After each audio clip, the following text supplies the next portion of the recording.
पहुंचे कि इसलिए जोड़ा सफाई कर्मचारी यूनियन कठुआ के सदस्य ने लगातार लगभग पिछले 2 हफ्ते से जोड़ा अपनी मांगें गी लेइयै हड़ताल पर ने। और सफाई व्यवस्था जी शहर च कि'यां चरमराई दी है उसदी हाल तुस तस्वीरें दिक्खा करदे हो। लोग निकला करदे लेकिन बड़ी परेशानी और दिक्कत दे विच निकला करदे। तुसें पता है कि बरसात का मौसम है, कुदै ना कुदै बीमारी जी फैलने की आशंका है और बड़ी बदबू है। अस इत्थे खड़ोते ने और बड़ा मुश्किल है जोड़ा इत्थे खड़ोना क्योंकि बदबू जोड़ा है वो बड़ी ज़्यादा है।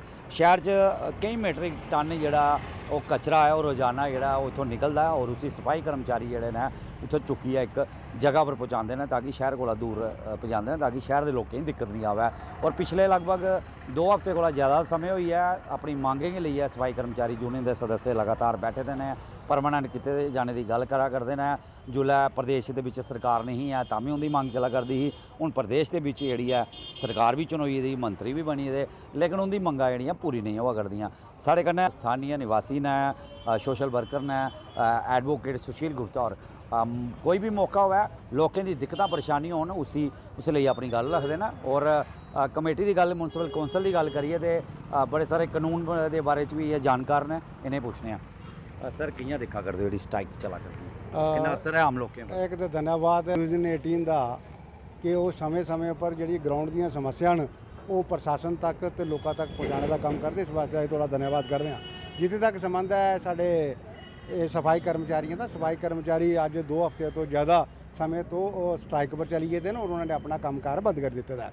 ये सफाई कर्मचारी पिछले कई वरियां तो ये कोशिश लगातार अपनी मांगां की मनाने वास्ते लगातार हर साल से 6 महीने बाद स्ट्राइक हड़ताल करा करते हैं और उनकी जिहड़ियां मंगां हियां उन्होंने मंगां वास्ते कोई गौर प्रशासन कर ही नहीं पाया करता। जिहड़े लोग उनके कन्नै गलबात करते हैं, संवाद स्थापित करते हैं, वो लोग बाद जो उनदियां जिहड़ियां उंदे ने जिहड़ी कमिटमेंट करते मिगी लगदा वो पूरियां नहीं करते हैं। तो 6-6 महीने बाद जो 2-4 महीने बाद वो स्ट्राइकां पर उतरी जाते और जिस स्ट्राइकां पर उतरते तो अपना कम्म बंद करी दिंदे। कम्म बंद करी दिंदे ते बाद शहरा च गंदगी का बड़ा बारी हल हो जाता। अस दिक्खने कि जम्मू जिहड़ा साढ़ा कठुआ म्यूनसिपल दा एरिया है इत्थे लगभग 35 मीट्रिक टन रोज़ का कूड़ा निकलता है और 35 मीट्रिक टन कूड़े की ये लोग इकट्ठा करते, उन्होंने ट्रांसपोर्ट करते तो उन्होंने उचित जगह पर पहुँचाते तो फिर उन्होंने साइंटिफिक तरीके कन्नै डिस्पोज ऑफ करते। ये डीएमओ रूल है म्यूनसिपल कमेटी का सॉलिड मैनेजमेंट है जिहड़ा इस कूड़े करकट कन्नै डील करता है। लेकिन जिसले स्ट्राइक पर चली जाते हैं तो नैचुरली वो इन्ना 35 मीट्रिक टन जिहड़ा अगर 16-17 दिन वो कूड़ा नहीं चुके दा होग तो 500-550 मीट्रिक टन कूड़ा करकट चाहे वो बायोग्रेड है, नॉन बायोग्रेड है, सॉलिड है या किसी भी तरीके का वो शहर दे इर्द गिर्द इकट्ठा होगा। इतनी बड़ी गंदगी का आलम शहर से इकट्ठा होना मतलब ये है कि गंभीर बीमारियां की न्योता देने की गल है। और इस तरीके कन्नै जिहड़ा पहले सरकार की तरफा एक प्रयास आ कि अस पूरे शहर की पूरे देशा की अस करना है स्वच्छ भारत बनाना है। उहदे बड़े बड़े स्लोगन किए गए, बड़े बड़े प्रोग्राम किए गए, दीवारां पर लिखा गया, बड़े बड़े अधिकारी भी झाड़ू लेइए फिरन लगे, प्रधानमंत्री जैसे लोग भी झाड़ू लेइए दसन लगे ना। अज कोई भी गल नज़र नहीं आवा करती है। अज सफाई कर्मचारियों के उपर भी अस निर्भर करे करने फिर उस उनकी मंगां भी नहीं मने करने। तो इस गल की लिए मिगी लगता है कि अस एक बड़े टैरर दौर से गुजरे करने क्योंकि संविधान आखदा है कि स्वच्छ वातावरण च रहना मेरा फंडामेंटल राइट है। मेरा फंडामेंटल राइट जिहड़ा है वो वायलेट होआ दा।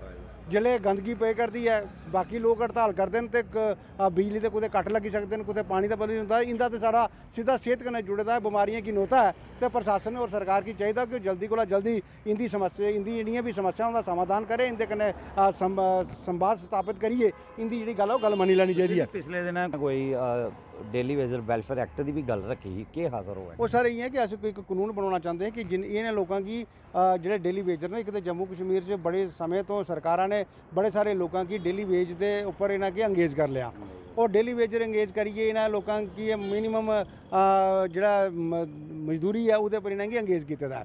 और बड़े बड़े लंबे समय 20-25 बारी हुई है इन्हें लोगों की अगे फर्दर इनकी जी है इनकी पक्का नहीं किया जा करता। ये लगातार मांग करे करते हैं। ये जम्मू कश्मीर से अनुमान के मुताबिक ये 60,000 तो भी ज़्यादा लोग हैं। इन्होंने लोगों की सरकार पक्का करे। पहले तो मैं सरकार की पूछना चाहना, सरकार के जोड़े बड़े बड़े चीफ सैक्रटरी उन्हें की आखना चाहना कि पहले गो थ्रू तो करो, इस चीज़ की समझो तो सही।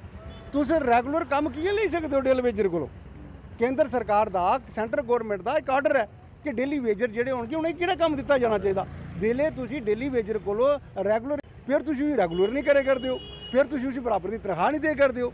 कोई सीजनल तुसी इन्हें कि लगाए दा नहीं है 35-20 ਸਾਲਾਂ ਤੋਂ ਲਗਾਤਾਰ ਲੱਗੇ ਦੇ ਨੇ, ਵਿਦਆਊਟ ਬ੍ਰੇਕ ਲੱਗੇ ਦੇ ਨੇ ਔਰ ਰੈਗੂਲਰ ਇੰਪਲਾਈ ਦੇ ਬਰਾਬਰ ਕੰਮ ਕਰੇ ਕਰਦੇ ਨੇ। ਕਈ ਸੁਪਰੀਮ ਕੋਰਟ ਦੇ ਇਹਦੇ ਚ ਨਿਰਣਾ ਹੀ ਚੁੱਕੇ ਦੇ ਨੇ। ਸੁਪਰੀਮ ਕੋਰਟ ਆਖਦਾ ਕਿ ਇਹ ਲੋਕਾਂ ਨੇ ਅਗਰ ਇਕੁਅਲ ਕੰਮ ਕਰਦੇ ਤਾਂ ਇਕੁਅਲ ਵੇਜਿਸ ਇਹਨਾਂ ਦਿੱਤੀ ਜਾਵੇ, ਤਾਂ ਵੇਜਿਸ ਇੰਦੀ बढ़ाई जाए, इन्हें कि रैगूलराइज किया जाए। इस एसआरओ के नाल नहीं चलना, इनके वास्ते एक एक्ट बने, एक्ट च इन्हें की ग्रैजुएटी का प्रावधान हो, इनके ESI का प्रावधान हो, फंड का प्रावधान हो, इन्हें की छुट्टियां मिलन, इन्हें की पेंशन का बेनीफिट हो, NPS वास्ते लोगों की भी अलाउ कर दिता कि लोग भी आन तो NPS का ले सकते हैं। लेकिन सरकार जी है वो इनके पर पेंशन प्रणाली भी कोई लागू नहीं करे करती। तो मैं समझना दुर्भाग्यपूर्ण है। कानून बनाइए, उस कानून के मुताबिक इनके कन्ने अस करी सकने, इनका समाधान करी सकने, कानून भी बनान और इनकी समस्या की भी समझन ताकि शहर स्वस्थ रह सके। और ये सारे कोला गरीब लोग होते हैं, कमज़ोर लोग होते हैं, एजुकेशन इनके कोल नहीं होती है और किहड़ा किस लेवल का काम करते असीं ना कि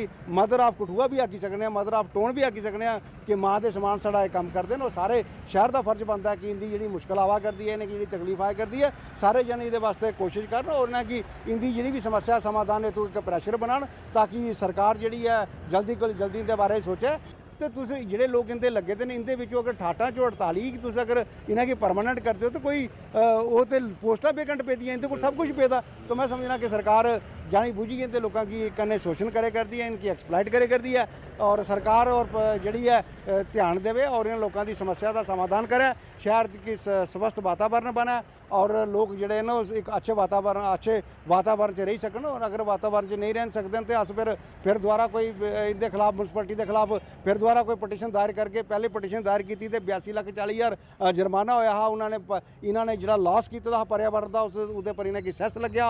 अज इन्होंने अपील फाइल की है ग्रीन ट्रिब्यूनल चो, दिखने कि किस तरीके कने अगला फर्दर प्रोसेस होंदा। इस वास्ते देश कानून है, नियम है, रूल ऑफ द लॉ है, लॉ की फॉलो करो, संविधान नियम की दा पालन होना चाहिए और लोगों की एक्सप्लाइटेशन नहीं होनी चाहिए है और सफाई कर्मचारियों की राहत होनी चाहिए है। ये साड़ी जी मांग है शहर च करने वास्ते अस कोशिश करा कर रहे हैं। बहुत बहुत शुक्रिया। और सुशील गुप्ता ने पूरे विस्तारपूर्वक गल रखी हो। तुसें एक बार फिर मैं दूई गल दसां, तस्वीरां तुस दिक्खा करदे हो, बरसात का मौसम है, गंदगी का अंबार है, कुदै ना कुदै बड़ी खतरे की घंटी जी है वो शहर कठुआ पर मंडरा करती। और उम्मीद की जा सकती जियां सुशील गुप्ता होरें आख्या कि इनकी तादाद जी है सफाई कर्मचारियों की वधाई जाए, इनकी जी मंगां न उसी पूरा किया जाए ताकि कठुआ जोड़ा फिर एक बार स्वच्छ कठुआ बन सके। और जी सरकार बड़े बड़े स्लोगन दीवारें पर लिखे देने स्वच्छ भारत अभियान के वो भी कुदै ना कुदै सपना पूरा हो सके। न्यूज़ 18 जम्मू कश्मीर कठुआ तो चैनल।